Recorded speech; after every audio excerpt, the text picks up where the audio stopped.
Before we understand vipassana, we must first understand what meditation is and why we practice it. Many think it is a way to gain peace of mind. Some think it is a way to increase concentration. Some think it is just another form of praying to God. These are all very crude understanding of meditation. For peace of mind, there are a lot of other activities we can do, like singing, dancing, physical workout, and so on. To increase concentration, we can focus on an image or even go to a shooting range. And how do you even know there is a God who is listening to your prayers? Meditation is none of these things. Peace of mind, increased concentration might be byproducts, but they're definitely not the goal. The true goal of all meditative practices is to look within and understand the nature of our own being and the nature of the world itself. This is something only humans are privileged with. Everything else we do, animals can do them far better than us. They survive, reproduce, and even die far more efficiently than most humans. When it's time for them to die, they simply withdraw and slowly leave the body. But we cling to our lives using all the medical tools we have. Even completely bedridden patients go on clinging to their bodies, unnaturally and unnecessarily extending our miserable life. So meditation is the method that makes us truly human. Without it, being human is a waste. And this is the true purpose of all these practices. The name vipassana is strongly associated with Gautama the Buddha, but the technique itself existed far before him. And it is completely neutral. Method is just a method. Anyone from any path can practice it. It is not necessary to believe in Buddhist philosophy. Vipassana is strongly suggested for those with a scientific mind, because it doesn't ask you to believe in anything. Even in tantric chakra meditation, you need to at least hypothetically accept the existence of chakras and a subtle spiritual body beyond this one. But this too might be difficult for a doubting mind. In vipassana and Zazen, even this bit of faith is not necessary, since it is purely a way of the mind. Vipassana has 6 steps.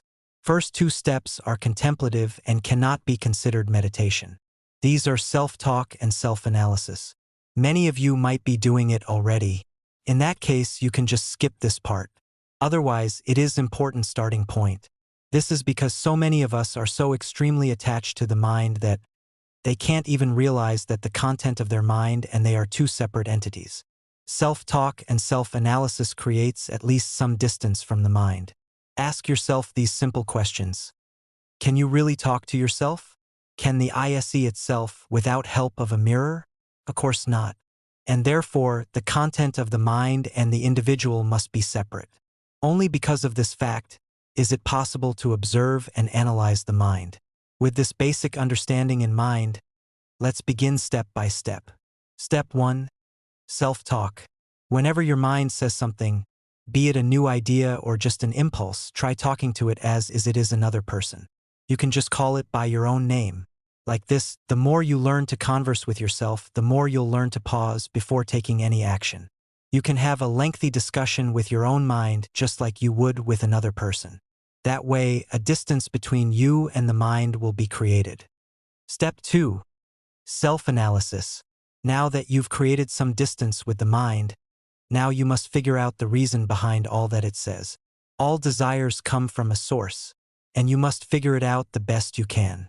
We must understand our tendencies and habit pattern. It is this pattern that controls our life. So once you understand them, you've created a significant distance from your mind. Now you're like a doctor operating on a body of another. This is what is generally called psychoanalysis, and this is where modern Western psychology ends. And this is also where meditation begins. Step 3. Breathing meditation or anapanasati. Now that you've learned firsthand that the content of mind is not really yourself, you can learn how to control it. It begins with a simple breathing meditation. Just watch your breath as they come in and go out. Do not take any deep breath. Just keep it completely natural. Vipassana means to see things as they are, without attaching our own interpretation. So just be aware of them as they come and go. Remember that the focus is on being aware, and not the breath itself. Breath is just a tool to focus the mind, that's all. This meditation is called anapan and must be practiced at least a month before moving on to the next step. Step 4. Observing the body.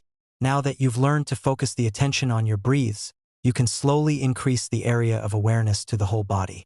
From top of your head, slowly move down to your feet. First, take your awareness to the head and observe any sensation. Be it cold, heat, itching, or just any ordinary physical sensation. Stay there for 5 minutes and then move on to your left arm. If you can't feel anything, you can just feel the air. Like this, you must move your attention to the whole body part by part. Remember that the basic idea is the same as breathing. We're to observe anything that is happening naturally. We're not looking for anything supernatural or special. And the whole point of this is to just remain aware without reaction. So don't move your hands if you're feeling an itch at your forehead. Just observe it as it is. Throughout the practice, that is for at least 45 minutes, the body must not move. This is called vipassana or observing the body. Step 5. Observing the mind. Now we move on to the more subtle part of the practice. We begin at breath as it is the easiest. Watching the body is harder, but still the body is a gross object, so it's relatively simple. But observing the mind is much more difficult. Here you must observe how each thought creates different feeling within yourself. Don't bother too much with the thought itself, but focus on the emotions that it inspires. For example, a thought of sex creates the feeling of heat at the base of the spine. A thought of fear may increase your heartbeat or churn your stomach. A thought of love may calm your mind and make you emotional, and so on. Each thought creates a feeling, and this is what we must be mindful of. The most common mistake we do is, when a so-called bad thought comes, we try to repress it and feel guilty. And when an apparently good thought comes, like the thought of kindness or love, we start feeling good about ourselves. But again, the thoughts, the content of the mind is not the point. The point is being aware of them all equally. A sexual thought is no more good or bad than a thought of loving kindness. A thought of anger or resentment must be treated exactly the same as with a thought of a friend who inspires good memories. At all times, we must be absolutely neutral observer. Just know that the thought is there. You can even repeat within yourself something like, "Anger is there" 3 times.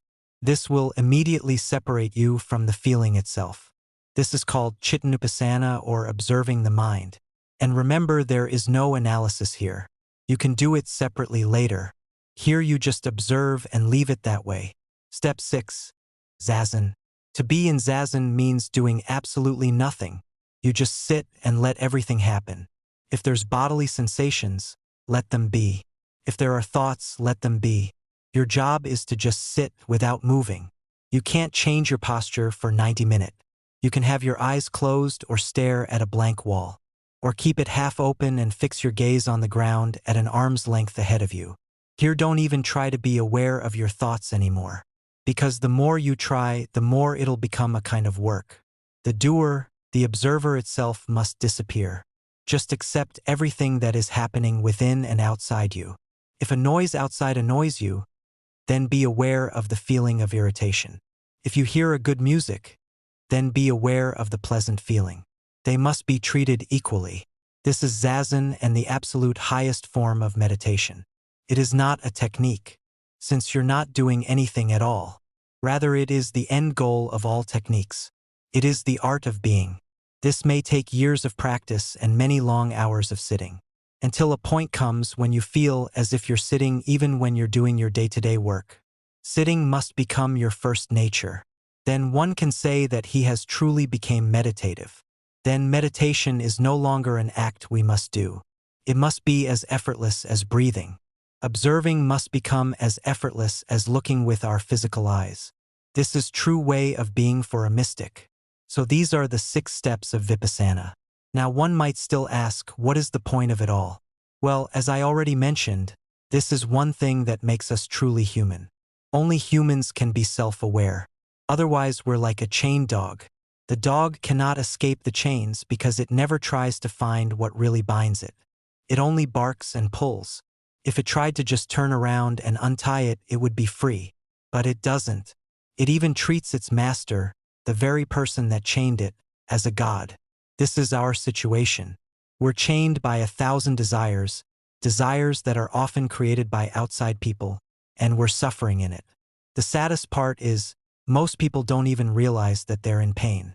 Endlessly scrolling Instagram, they remain as if drugged. With meditation, we realize that the true nature of this whole existence is endless bliss. And we're not some pathetic humans, born to praise an external God in heaven. We all have the exact same quality of joy as the source itself. Just like you inherit your father's DNA, we inherit the joy of existence from which we come. We can still praise it endlessly, but that is not out of fear, and not out of greed for heaven. This is the true form of prayer. When you pray for nothing and simply praise the whole of existence for what it is.